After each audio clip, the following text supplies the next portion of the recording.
It's time for Coffee with the Chicken Ladies, a podcast for people who love chickens.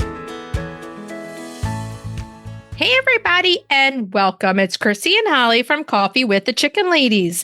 We're here, and this is episode number 242 of our podcast, where we talk about everything chicken, family, fun, and more chickens. More chickens. We drink a ton of coffee. I'm talking a ton. But most importantly, we hug chickens every day. And we kiss them too. Don't forget. We brew coffee from a little coffee roaster in Houston, Texas. Bright and early coffee. Holly Ann, what kind of coffee are we brewing today? Breakfast blend. We love us some breakfast blend in the afternoon. Always. That's what we go for. Well, as busy as we are lately, I feel like the morning lasts all day. The work lasts all day long. All day. So if you're not drinking Bright and Early Coffee's breakfast blend, you're missing out. Where should everybody go? BrightandEarlyCoffee.com.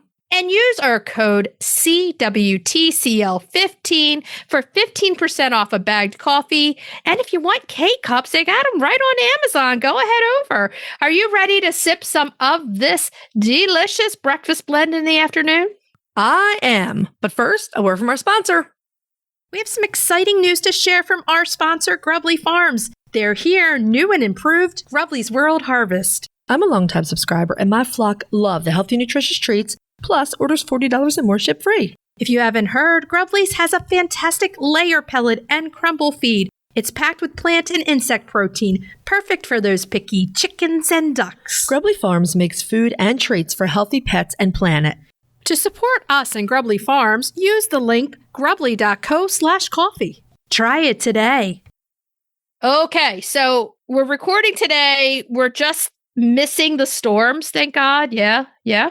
By the time we finish this recording, I think I've got about an hour to get the ducklings out to, get some grass time, get some water time, give me time to clean their brooder, and then the storms are supposed to hit. Yeehaw.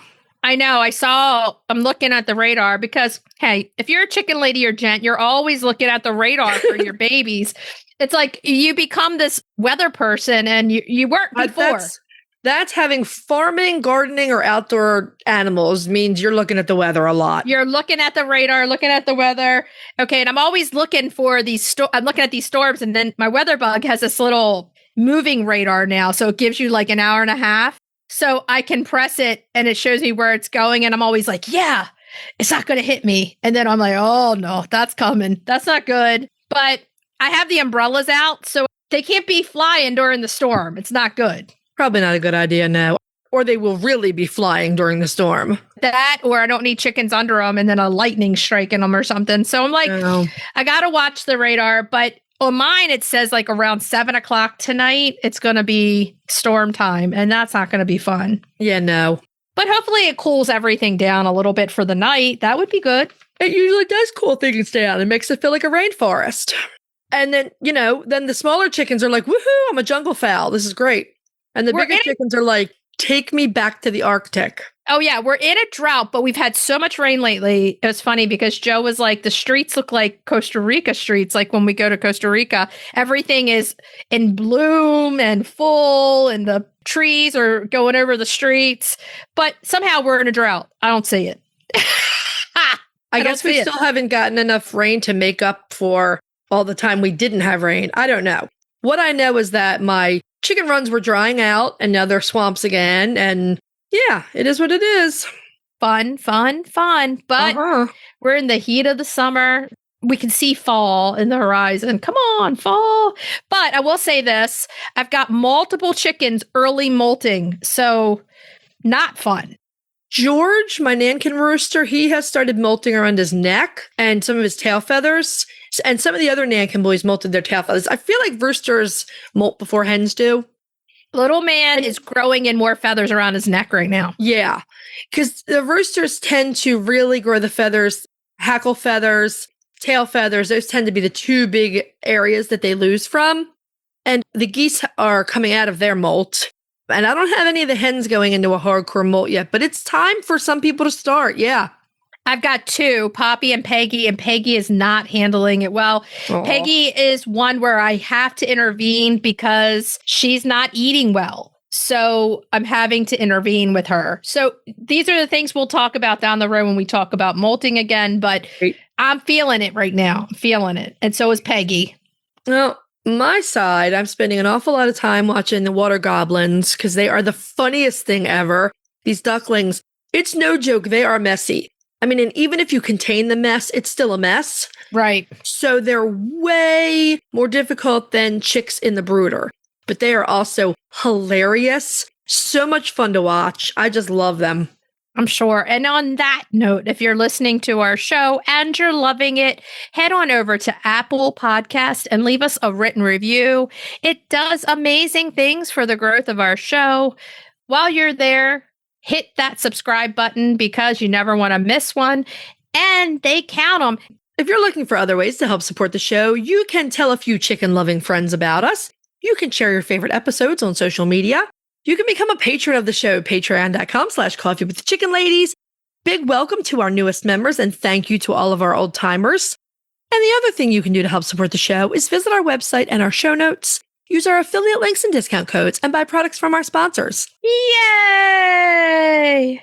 You know what I love when it's 95 degrees outside? Being inside.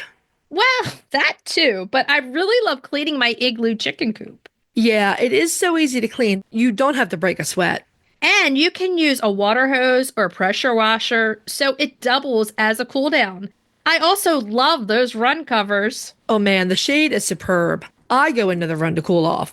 Yep, my flock's covered during the heat of the day, just chilling. Meanwhile, we're melting on the patio. Seriously, can we get in on this amazing coop design for ourselves? They're out there living the dream. So when it's pushing 100 degrees, the right setup matters. That's why we choose an igloo. Get your girls their own just in time for summer. Search Omelette. That's OMLET. Hey, Chris. Yeah. Do you like monthly subscriptions? Does it have anything to do with chickens? Of course. Then yeah. Let us take a minute to tell you about Chicken Love. You get a monthly Chicken Lady tee, treats for your flock, and a keeper care card. And did you know with every multi-month subscription, you get a free Chicken Love logo t-shirt? Really? Yeah. It's $36 a month with free shipping. What are you waiting for? Get off the nest and click already. That's chickenlove.com. That's chickenluv.com. Get your subscription today. The Breed Spotlight is brought to you by Murray McMurray Hatchery, defining quality for generations. For over a century, Murray McMurray Hatchery has remained a trusted family-owned business, working tirelessly to ensure our poultry meet the highest standards. Whether you are an experienced enthusiast or just embarking on the journey, look to McMurray Hatchery for guaranteed quality, rare and heritage breeds, low minimums, and all the supplies you need to raise your flock. Request a free catalog today. We like to spotlight chickens that are early in American history. Oh, yeah. Get your knickers on for this. Get your knickers on for this. It's time for the Breed Spotlight. Yeah. Yeah, well, Schoolhouse Rock, you are not. And why are you singing about knickers? Dominickers. Okay. Because this week's Breed Spotlight is... It's the Dominique. And which is also called the Dominickers. Right, but we just came back from London. Knickers are... Okay. What are knickers? Underwear. Women's underwear. Like, don't get your knickers in a twist. I thought knickers were like capris. Arguably, at some points in time, like late 1800s, early 1900s, knickerbockers, like, yeah, you're thinking of, yeah. Yeah. You might want to sing, don't get your knickerbockers in a twist, or put your knickerbockers on, or whatever you're doing. I don't even know. Anyway. Well, make sure you don't get yours in a twist over there. Too late. I'm like, what is she singing? What is this? Don't get your knickers in a twist. We just got the there. Explicit taken care of, and now... Okay. The Dominique, the beautiful Dominique. This is one of my favorite chickens. The beautiful Dominique is... Was it? Is it? I never knew that. Quiet you. You're a disgrace over there. I never thought that this was one of your favorite chickens. Never Beautiful ever. Dominique. They're absolutely wonderful. They're gorgeous. They are versatile birds that have tons going for them. They are smart. They are sweet and friendly. They are hardy. They are very good layers. They can be used as a dual-purpose breed. They are predator savvy, and they're of historical significance. They're often credited with being the first American breed. The Dominique is several hundred years old, and they may still be found on living history sites throughout the U.S. It's a solid pick if you want a living history site. They're normally your picks. What you trying to say? Now, Dominiques also remain very popular with people whose ancestors kept them. Holly-Ann.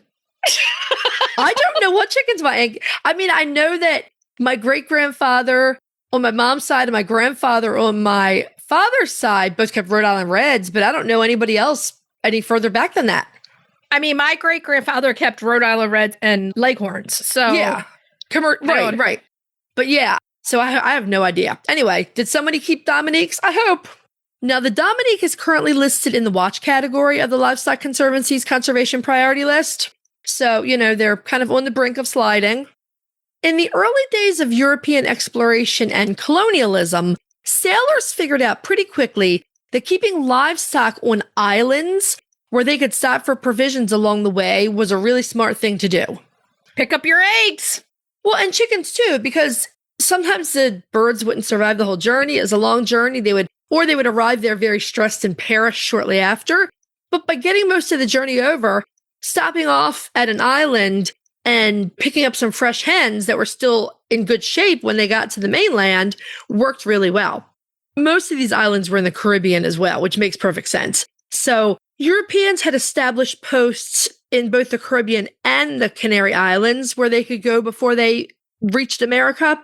The first English ships coming to the New World did use these island stops on their way to setting up Jamestown, which was the first English colony. We don't know what they brought. I mean, we knew they had chickens and some other livestock. We don't know if they came off the island or if they came with them. It was a good idea to have a stop where most of their journey was over with, and they could pick up these birds. And like you said, it wasn't such a long journey, so that they could make sure that they were living when they got there, or if they wanted eggs from these birds, they could get that too. So it was smart. Plus, they could stop and relax under a palm tree for a little while before they went to America. I guess if they wanted to. And there's no saying that they didn't bring chickens. I'm talking specifically about setting up Jamestown. There's nothing to say they didn't have chickens that made the whole voyage. It probably would have picked up even more. Right. So eventually, the British actually adopted Bermuda, the island of Bermuda, as their halfway supply point. But other supply ships heading to Jamestown did venture to Hispaniola and San Domingue before heading north to the Chesapeake Bay. And here's where the Dominique comes in. The Dominiques are believed to get their name from the island that was once Hispaniola and Santo Domingo in Spanish and known as Saint Dominique in French. Modern day, that island is known as Haiti in the Dominican Republic. And they're super close to the U.S. They're super close. So it's widely believed that our modern Dominique is a descendant of chickens sourced from this island and brought to America by sailors. I mean, where did you get that bird? Saint Dominique.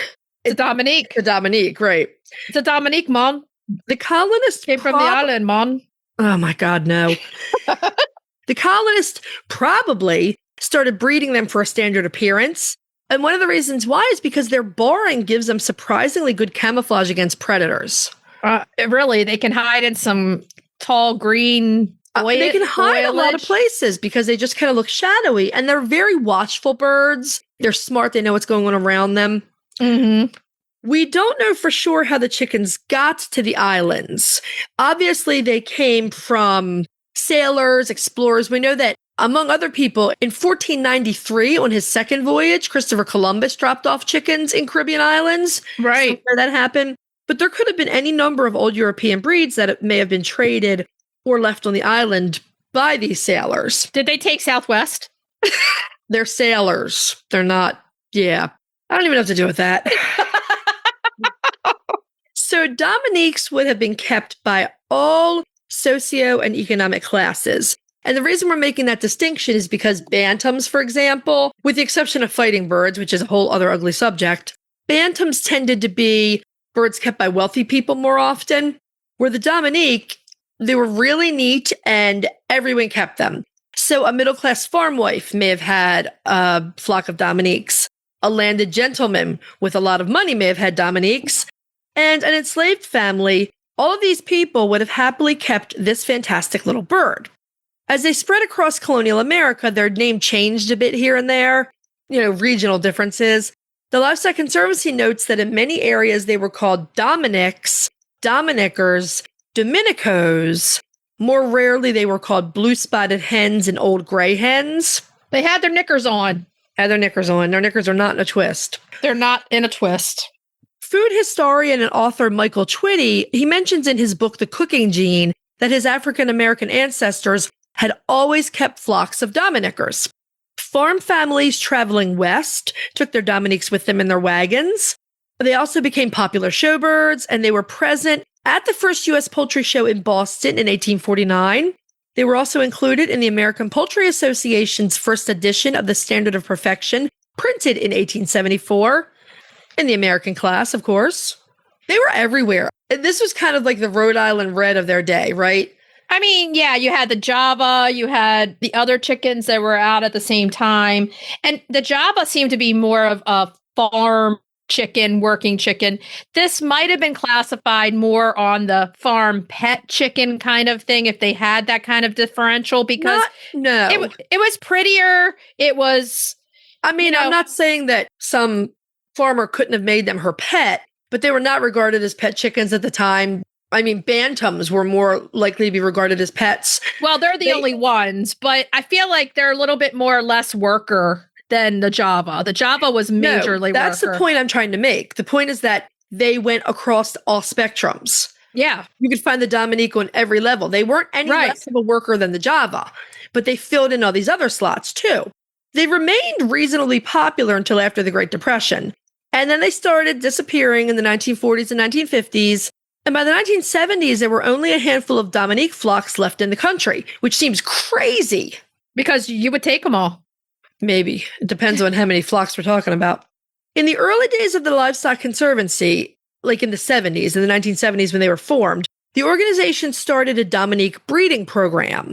At that point, there were only 4 known flocks in the country, and they needed to be preserved as soon as possible in order to avoid losing their important genetics. The Dominique Club of America was formed in the early 1970s also to help promote and protect the breed. Yeah, so let's look at their appearance and how they looked. The Dominique only have one color variety. There's not a lot of chickens out there that only have one color variety. So they're black and white, barred, or cuckoo. And a lot of people may mistaken them for the barred rocks, but their combs are different. So you have to listen up to see what we're talking about here. They have yellow legs, red faces and red earlobes, and a small rose comb with a point on the back. So barred rocks are going to have your standard comb, and then the Dominiques are going to have the rose comb. So it's a different comb that they're going to have, and they can be barred. And then your cuckoo Morans are going to have a straight comb, right? Yeah, the cuckoo Morans have a straight comb too. That's standard straight comb, but different barring. So if you line the 3 up together, you can tell them apart. Definitely. The barring is the cuckoo Morans. It's different barring than it is on the barred rock. And then the comb differential between the Dominique and the barred rock. Even though they all look similar, they're kind of similar chickens, but there's definitely a difference between them. Mm-hmm. They're going to be medium-sized. Breed standard calls for roosters to weigh in at about 7 pounds and hens at about 5 pounds. So they're definitely right in that medium category. You might have some that are a little smaller, a little bigger. They have the tighter feathering that you can find a lot on the American breeds, but they're still good in weather. It helps protect them from the wind, the rain, because they don't want the tighter feather pattern. You don't want anything getting through there. It's not a lot of fluff, but you're still going to stop those things from hitting the skin. Compared to like a Mediterranean or even a Rhode Island Red, the Dominiques do have a lot of feathers within that, but they're still sleek. Yeah, there's not a lot of fluff. They're tight feathers. But the hens let's look at the egg laying. The hens are very good layers, often producing as many as 250 or 280 brown eggs per year. That's very good. And from all reports, it looks like they do occasionally go broody. It's kind of like whenever I think of Dominique, I do think of Barred Rocks, and they're kind of all the same. You might have one that's really broody. Usually you don't, but you might have one that does. That would have added to their popularity and their usefulness among the early Americans. Because remember, there weren't incubators. They needed those chickens to sit on eggs and hatch them. Some of them did this thing, and I think this would have been, more wealthy households, but they would put the babies in a basket or a container and line it with wool and put them right by the fire. Yeah. But it's probably a lot easier to just have a broody hen hatch for you. Yeah. So Holly's Dominique, Dolly Madison, she'll still layer some eggs. How many are you getting from Dolly? I want to say probably last season and this season, I got maybe 40 eggs from her. It's not bad. She's older. No, for an old lady, she's 8. She's a senior citizen. Yeah, I was going to say she's 8. Now, Dominique's make excellent homestead breeds, kind of like that Java. Like, think back in those times, they had to do the work, even though, they fill different slots of this and that. They had to do the work, and they're smart, and this is Holly's word, she wrote, thrifty. Thrifty means they are economical. Oh, I know what thrifty means, but... Oh, you're making fun of the fact that I use the word thrifty? No, I'm just saying that's a very appropriate word here. Smart and thrifty. They're smart and they're thrifty. You know what? They're excellent foragers, which is great. And we were just talking about off of the mic, they have that camo where they can hide. And I don't know if we were talking about it on the mic too. But we did. We talked about it on the mic too. You've forgotten already. I'm old. So I got it, girl. I got it. That way they can hide, and they do a really good job at this. So that's good. Now, it's no surprise that they were popular in the Mid-Atlantic, where they can both handle the heat and the cold. They are very hardy in a wide variety of climates. That's right. They are. They've got great personalities. I mean, Dolly is one of the most fantastic chickens I've ever had. Wonderful for families. Great for 4-H kids. I would not hesitate to have, kids work with Dominiques. They make fantastic additions to both American breed flocks and laid back mixed flocks. And the reason I'm saying that is because it's not a pushover bird. I would not be afraid to put Dominiques with, say, a Wyandotte or a stronger personality chicken, because even though they're gentle and they're great in mixed flocks, they will stand up for themselves. They do not take too much crap. So I would say that for the Barred Rock, too, because the Barred Rock is kind of one of those birds that people either love or say, oh, they're bullies within a flock. Mm-hmm. So they're a bird that kind of can match who they're dealing with, which is a good bird because they can be laid back or they can fight for their spot. So that's really a good thing to have as a bird that way. Yeah, I mean, I would never hesitate to put them with any of the other American breeds, but I have mine in with Cochins, Brahmas, Barneveld or Jubilee Orpingtons, and she fits in just fine. She does great with the gentle girls. Yeah, so that's a good bird that you can put in either way. So I can't tell you how much I wish to see more of these birds in people's flocks because they are that amazing. They're awesome birds. I never would have thunk it. Never would have. Never would have. As you know, Holly loves her Dominique, and everywhere we go, she has to find the Dominiques. Like when we went to the Nationals, they had the Dominique Association there for you. Yes. Yep. They had their older books and things. They're very nice. She loves the Dominiques. I do. Okay. So they're still not common enough to show up in the feed stores. Yeah. That's availability. That's what we talk about. They need to be more available. People probably aren't asking for them. People are asking their feed stores to get Barred Rocks, not Dominiques. Yeah. So, I mean, you could have both. You can get some lovely Dominiques from McMurray Hatchery. Oh, yeah. If you're trying to stay local or you're looking to do some conservation breeding, you can consult the Livestock Conservancy's Breeders Directory. You can check with My Pet Chicken. If you want to get show quality Dominiques, if you're looking for the kind of bird that's going to do well in the show ring, I would suggest you join the APA and connect with both breeders in the APA and the Dominique Club. I think that would be the way to go there. And as usual, if you have a Dominique, go over to Instagram, put a story up, hit the mention button, put our name in, it sends us a message, and we'll reshare your chicken pictures. We love to do this. Please send us more and more. We would love to see it. Are you ready to dive into the fascinating world of backyard ducks? Look no further than Metzer Farms, your premier destination for top quality waterfowl.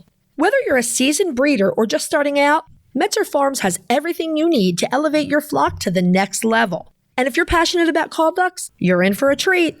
Metzer Farms hatches a stunning variety of call ducks, meticulously bred for their miniature size, beauty, and calm temperament. From snowy whites to vibrant colors, each duck is a masterpiece waiting to grace your backyard. Visit MetzerFarms.com today to browse their extensive selection and start your journey into the wonderful world of waterfowl. Metzer Farms, where passion meets perfection. If you're looking for a chicken coop that's produced in a planet-friendly, sustainable way, try Nestera. Each coop is made from highly durable, 100% recycled plastic that keeps the equivalent of up to 2,000 shampoo bottles out of a landfill. Their clean, modern design will fit into any garden or run area and comes with an industry-beating 25-year warranty and a range of handy accessories. Simple to put together, so quick and easy to clean, and most importantly, red mite resistant. Your chickens will love it. Quick shipping from Nestera.us. For a 5% discount, use the affiliate link in our show notes, on our website, and on Instagram. Link in bio. Check them out today. Hey, backyard chicken lovers! Did you know going corn-free in summer can help your flock stay cool and healthy? Corn creates extra body heat, and when temps rise, that's the last thing your girls need. That's why we love My Girls chicken treats. They're packed with healthy proteins, vitamins, and absolutely no corn or soy. Just wholesome, crave-worthy ingredients your chickens will go wild for. So skip the corn, beat the heat, and treat your girls like the queens that they are. Love My Girls treats. Available online or at a retailer near you. Okay, so are we ready to move on to main topic? Yeah. Yeah. Yeah. Now, this week, we're going to take a look back at something that a long time ago we took a look at, but it's so interesting that we want to look at this part of the chicken. We're taking a closer look at the chicken eye. And that's right. They really are amazing. Chickens have these intense eyes. I love chicken eyes. They look like they're intense and fiery, and they come in 4 colors, usually for domestic chickens. We're looking at golden orange, copper red, brown, and black. Yeah. The first very cool feature of the chicken eye, and it has a lot of really neat features. The first feature that we want to talk about is the nictitating membrane, or the third eyelid. I'll just call it the third eyelid. Third eyelid. I'm looking at you with my third eye lid. Yeah, exactly. This is a transparent membrane that slides horizontally. So instead of up and down, it's going front to back. And it has a gland in it that lubricates the eye as well. So it's like, not only does it protect them, it puts Visine in there. Yeah, it's a good thing. We should all have one. Right? I mean, the whole function of this eyelid is to protect the chicken eyes during dust baths, dusty foraging, any place where there's going to be irritants get in the chicken eye, the nictitating membrane will take over. I mean, keep an eye. But to think about it, if your face is in the dirt 100% of the time, how nature evolves and gives you this third eyelid that lubricates your eye to help protect it, it's pretty amazing. It kind of reminds me of camel noses, because camels can squish their noses in dust storms. Well, they can also store their water. So, let's evolve. The other really cool thing about this membrane is chickens don't blink, right? But they do. They blink with this membrane. Yes, exactly. Back and forth. You can see it. You can see it if you watch them. Yeah. Now, like humans, chickens do see in color, but our little feathered angels, they see color better than we do. I'm jealous. I would love to see more colors. It would be so cool, but we cannot. No, we can't see as many colors as they do at all. We have 3 cones in our eyes that allow us to see red, blue, and green, and variations of those shades. Chickens are tetrachromatic, which means they have all 3 of the cones we have, plus another one that allows them to see ultraviolet light. Well, that's why those roosters are crowing so early. Right, because he can see the ultraviolet light, from a distant source way before we can. So, it might seem obscenely early, but he's like, I see the light, get your butt up. Yeah, the light's coming through. Come on. I mean, there are also about 100 other reasons that roosters will crow day and night too, but that's another subject. I like it when I go outside in the morning to walk the dogs bright and early, and I am greeted by little man. It's almost like he doesn't crow unless he kind of hears me out there. Yeah. Like he'll hear us walking the dogs and then he'll give a crow. So he's like, okay, come and get us. When Pete and I were dating and I would come home to the farm, and sometimes it was pretty late, I would get out of my car, lock the door, go to walk into the farmhouse, and Casper would crow. Yeah. 2 a.m., Casper's crowing. Yeah. I feel like they can really sense it. Like I'm usually yelling at the dogs. It's usually Rocky. Come on, Rocky, hurry up and go potty. They have excellent hearing too. Yeah. So, he hears me. So back to their eyes. The 4 cones together in the chicken eye lets them see many more shades of color than we do. I really am jealous. I mean, in addition, chickens' retinas have a double cone receptor that is excellent, and I'm saying excellent, at detecting and following motion, which is amazing.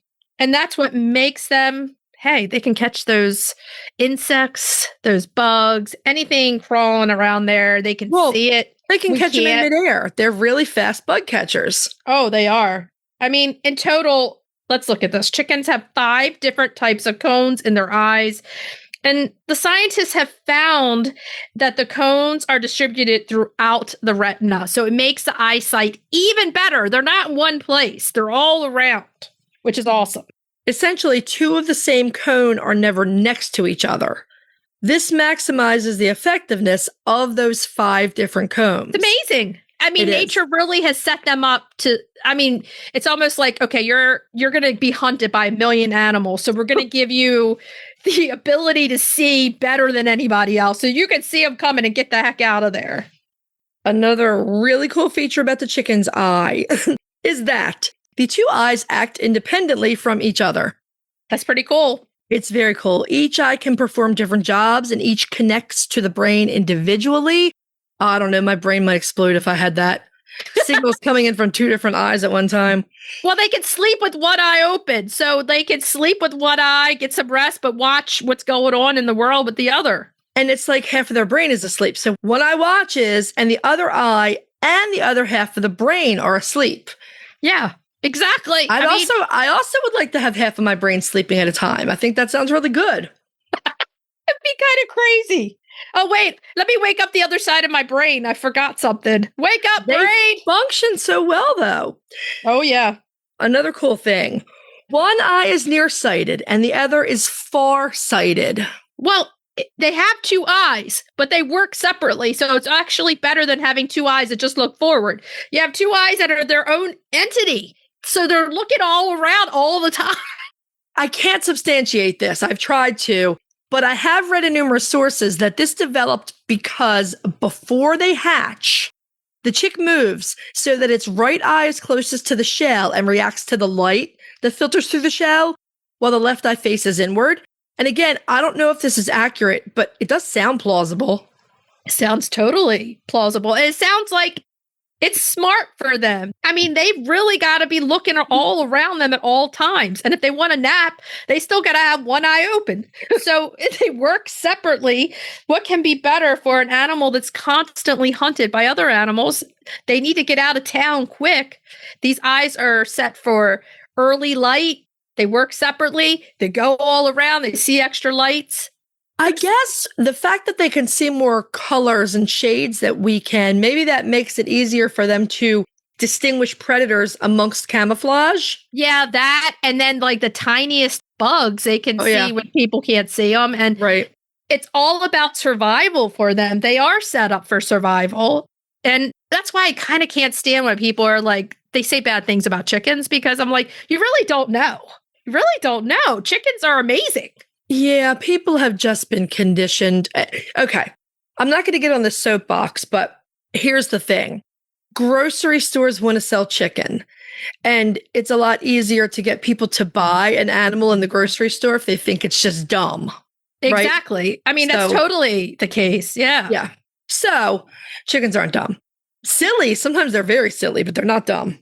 No, not at all. Now, because their eyes are on the sides of their head, chickens have 300-degree range of vision. Not 360, just 300. Right. And this is true of a lot of prey animals who need to evade predators. I mean, sheep, horses, all the grazing animals because they need to have that huge range of vision to pick up movement and color. So technically they don't have eyes in the back of their head, but they can see pretty darn close to the back of their head. Best thing. Yeah, it's actually amazing how well they can see. So we looked at how the chickens end up with amazingly advanced vision, but then they don't see well at night, right? Because they really can't function when it's really dark. You can't have the best of everything. So some scientists theorize that because chickens were dinosaurs, they never had to hide during the day and hunt nocturnally like most mammals during the same period. So the theory is that they evolved without ever developing good night vision. I don't know if that's true or not. It's a plausible theory again. But the other thing is most birds sleep at night. So it is fairly normal for chickens to do the same. They roost, they sleep. Exactly. So, I mean, it's one of those things like with nature evolving, like chickens roost and don't move until the morning. So why would you need to have good eyesight at night? You know, other nocturnal animals don't have good night vision either, like a bat. You're blind as a bat. They go by sound. So, I mean, I don't think that's as cut and dry as people think it is either. Well, honestly, the chickens, they don't go out at night. They're not supposed to be out at night. So they don't really need it. They're like, I don't need that. Are there any problems that chicken eyes can get? We can. Yes. Yeah, there's a resounding yes for that. Yes. Chickens can get ocular bacterial infections like conjunctivitis.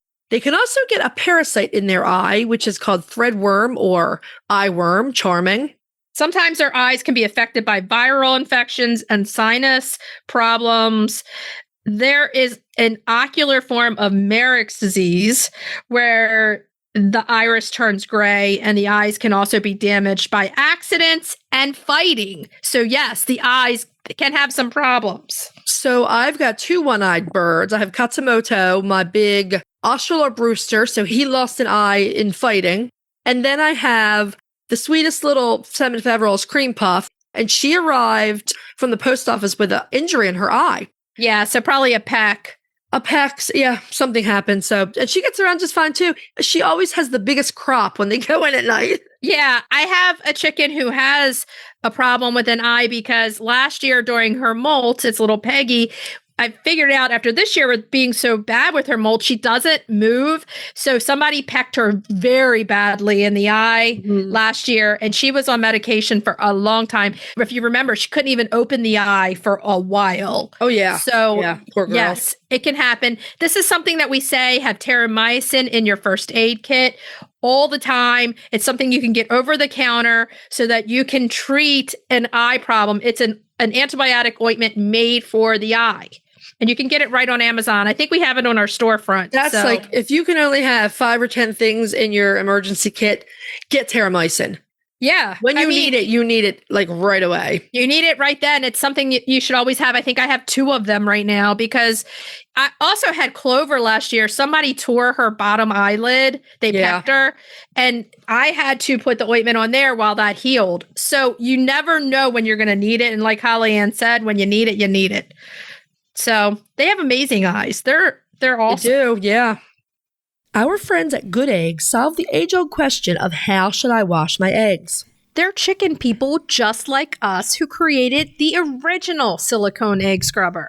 Both Chrissy and I use their brush and natural enzyme wash every time. It's a total game changer. It makes cleaning eggs so much faster and easier. Plus, they have a lifetime guarantee. Good Egg is a small family business right here in the U.S., and they donate 10% of all profit directly to folks affected by cancer. Go check them out at goodeggstuff.co. That's goodeggstuff.co. Tell them Chrisie&Holly sent you. Okay, so are we ready to move on to cracking the eggs? Cracking those eggs. Now, today, we're going to go with something sweet that you're going to want to take to a picnic or with you to a party or just have at night for dessert yourself. It's so good. Right. We're doing brownies with raspberry cream and ganache. Oh, these are so good. It sounds good because sometimes you need a treat after taking care of all the animals and all the kids and everything else at the end of the day. And this is good. This is a nice one too. Like it's fancied up brownies. It's really nice for, if you just want to have a cup of coffee with your bestie. It's just to take to a barbecue, any of those things. And we're giving you my brownie recipe, but if you want to use a box mix, man, have at it. We always keep box brownie mix around. Ella Yes. makes a really great brownie mix from scratch too. But if you don't have that, you still want brownie. So you always have the stuff in there to do it. Okay, so let's go into the list of ingredients. We're going to list everything first, and there's 3 different lists of ingredients. So the first one is the list for the brownies. That's 1 cup. That's 2 sticks of butter or dairy-free butter, and you're going to melt it. 2 cups of granulated sugar, 3/4 of a cup of cocoa powder, 4 eggs at room temperature, 1 teaspoon of vanilla extract, 1 1/4 cups of flour or gluten-free 1-to-1 flour, and 1/2 of a teaspoon of salt or a generous pinch of sea salt. Now let's go into the raspberry cream layer. You're going to get 4 ounces of full fat cream cheese. Don't go for the light stuff here. And you're going to have it at room temperature because you're going to want to be able to mix. 2 tablespoons of unsalted butter at room temperature. These are important. Also, I neglected to put this in the recipe. You can use the dairy-free version of both. Oh, yeah, and of course. Cream cheese. Sorry, Yeah, I didn't put it in there. My bad. Of course. I just automatically, I usually say it, but I assume that everybody knows that that's out there too.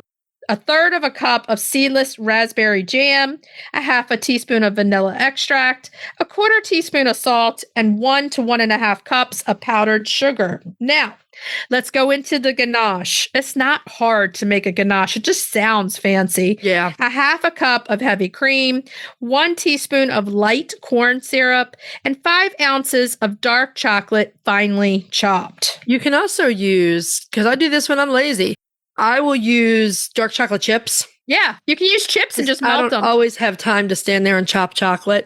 And sometimes when I'm feeling really silly, I'll use the other half of the dark chocolate chip bag and put it in the brownies. Yeah, triple chocolate. Triple chocolate. You're going to preheat your oven to 350 degrees Fahrenheit, and you want to spray a 9-inch square pan with nonstick spray, so your standard brownie pan. This next step you can do on the stove if you want to, but I microwave all the way. Melt your butter in the microwave 30 seconds at a time, stopping to check and stir it as necessary. I'm going to set that aside. In a large mixing bowl, you're going to whisk together the sugar and cocoa powder until they're reasonably well blended, then stir in that melted butter. You want a small to medium mixing bowl. You're going to add your eggs, and you're going to beat them until they're pretty well scrambled. Pour the beaten eggs and a teaspoon of vanilla into that sugar and butter mixture and stir it until it's mostly blended. Add the flour and the salt to the bowl and blend it until the batter is completely smooth. Pour the batter into the baking pan and place it in the oven. It's going to bake from about 45 to 55 minutes or until a tester comes out mostly clean. Keep an eye on it because ovens vary and, temperatures vary. The fact that you're going to doctor it up means it's really hard to do anything wrong. Exactly. This is a little bit more of a cakey brownie, but if for whatever reason it gets fudgy, no big deal. It still works. I like brownies both ways, sometimes fudgy and sometimes cakey. Exactly. It all depends on what kind of mood I'm in anyway. Right, or what I'm doing with them, all those things. When they're finished, you're going to remove from the oven and let them cool completely. Then you're going to put them in the refrigerator to chill. So this has some make-ahead steps for sure. Oh, yeah. For the cream layer, you want a medium mixing bowl. You're going to add that softened cream cheese and butter, the jam, the vanilla, and the salt. Use a hand mixer, beat everything together until it's completely smooth. Add a cup of the powdered sugar and beat it on low until it's just blended in. Otherwise, you'll have a cloud of powdered sugar all over the place. Then turn your mixer up to medium speed and beat till completely smooth. If the mixture is too thin, add additional powdered sugar to give it more body. And then once you have it at the consistency you like, you're going to spread that over the chilled brownies. You're going to put it back in the refrigerator. The ganache. You're going to combine the heavy stuff. The good stuff. Ganache is so good and it looks pretty. Combine the heavy cream and the corn syrup in a small saucepan and heat until the cream just begins to steam. Place the chocolate in a small heat-proof bowl and pour the hot cream over top of it. Let it sit for, 2 or 3 minutes and then stir with a rubber spatula until the chocolate is melted and the mixture smooth. You kind of get to this ugly phase where there are just like bits of chocolate in there. Keep stirring. It's going to start getting shiny and smooth. Yep. And it's going to look really nice. Go ahead and pour that ganache over the chilled brownies. You can smooth it if you need to with a spatula. Refrigerate it for at least an hour or until the glaze sets. before cutting it and serving. If the ganache is not firmed up the whole way, it gets really messy when you cut it. Oh, yeah. So wait till it's chilled, cut it into the bars and serve. It's a good idea to serve it cold, like right out of the refrigerator. Just again, because you don't want stuff starting to melt. Oh, yeah. Oh, yeah. But It's delicious. It is delicious. It looks really pretty. It's a great make and take. I love putting these recipes that are great make and takes because sometimes you get stuck in a rut. People kind of know what I'm talking about. Raise your hand if you do. You take the same dish to the same parties over and over again. Sometimes you want to come out and you just need a refresh, a new recipe. This is one of those. It takes brownies and puts a new spin on them. I love it because Ella loves making brownies. So she's made a new twist on her brownies with the chocolate chip cookie brownie, basically. So she's been taking that one. So I love recipes that are a little different. I mean, that's what's good about it is if you're pressed for time, just use that brownie mix and go from there. Yeah, exactly. Okay, try it. You might like it. Let us know what you think. Okay, so let's move on to retail therapy. Retail therapy. Yeah.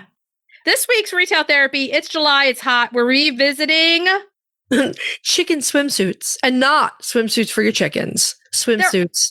They're out there and They there's are. even more than last time. There is a plethora of chicken bathing suits out there. I've just been looking at them and let me tell you, there's a lot. Walmart.com, Amazon, Shine, all the places you can get a chicken bathing suit. I was thinking about it briefly because, I'm going to Iceland in a couple of months and we do need to take a swimsuit because we're going to do hot springs. Right. And I was like, should I get a chicken lady suit? I don't know. Oh, gosh, that would be I'm funny. not leaning that way. I'm leaning the other way. I love that. Non. There's chicken print rash guards, which are like the long sleeve sun shirts that you can put over your bathing suit. Yeah, that's nice. There's ones with prints that are on Etsy. The only thing you need to do is Google chicken bathing suit, and there are some really cool ones out there. I just did shopping, and the Walmart one is super cute. It's retro looking. It's $29, and it's got like that old 60s look to it. It's real curvy. It's a one piece. Walmart also has another one that's baby blue with a chicken print on it over one shoulder. They're super cute chicken suits out there.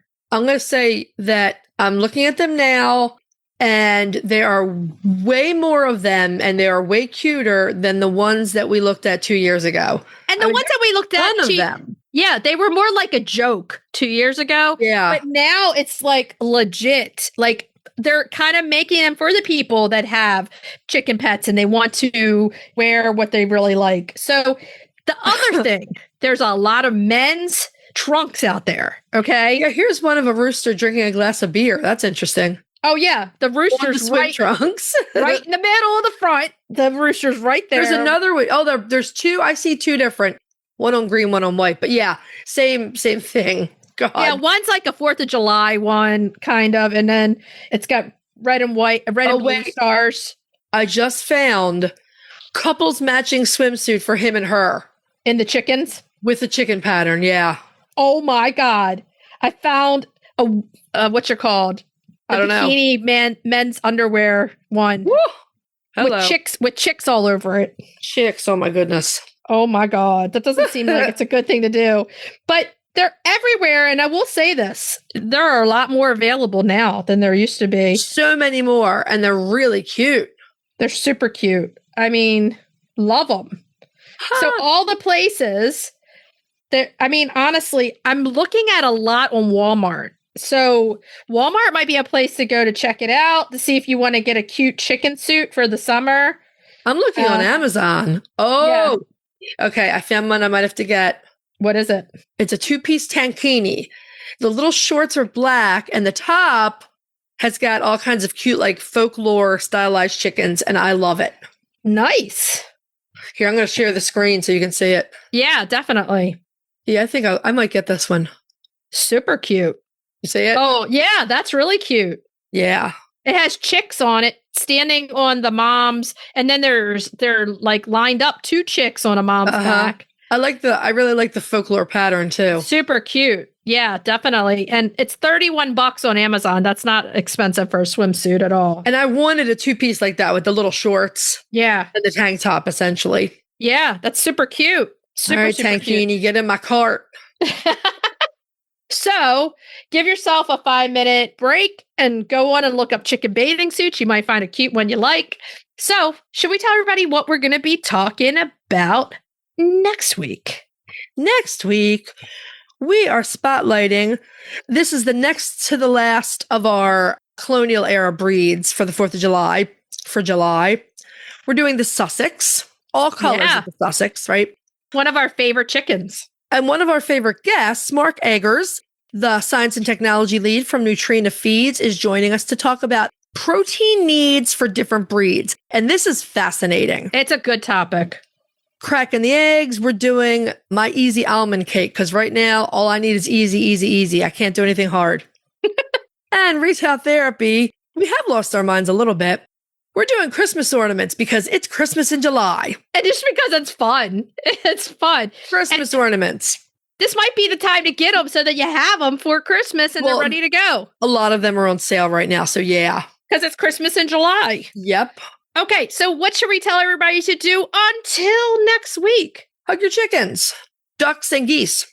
Every day and kiss them too. We'll talk to you next week. Bye-bye. Bye. If you'd like to see more of us, please follow us on Instagram at Coffee with the Chicken Ladies. If you'd like to help us grow the podcast, please leave us a written review on Apple Podcasts. If you'd like to become a patron of the show, please visit our Patreon page, patreon.com/Coffee with the Chicken Ladies. Thanks for listening.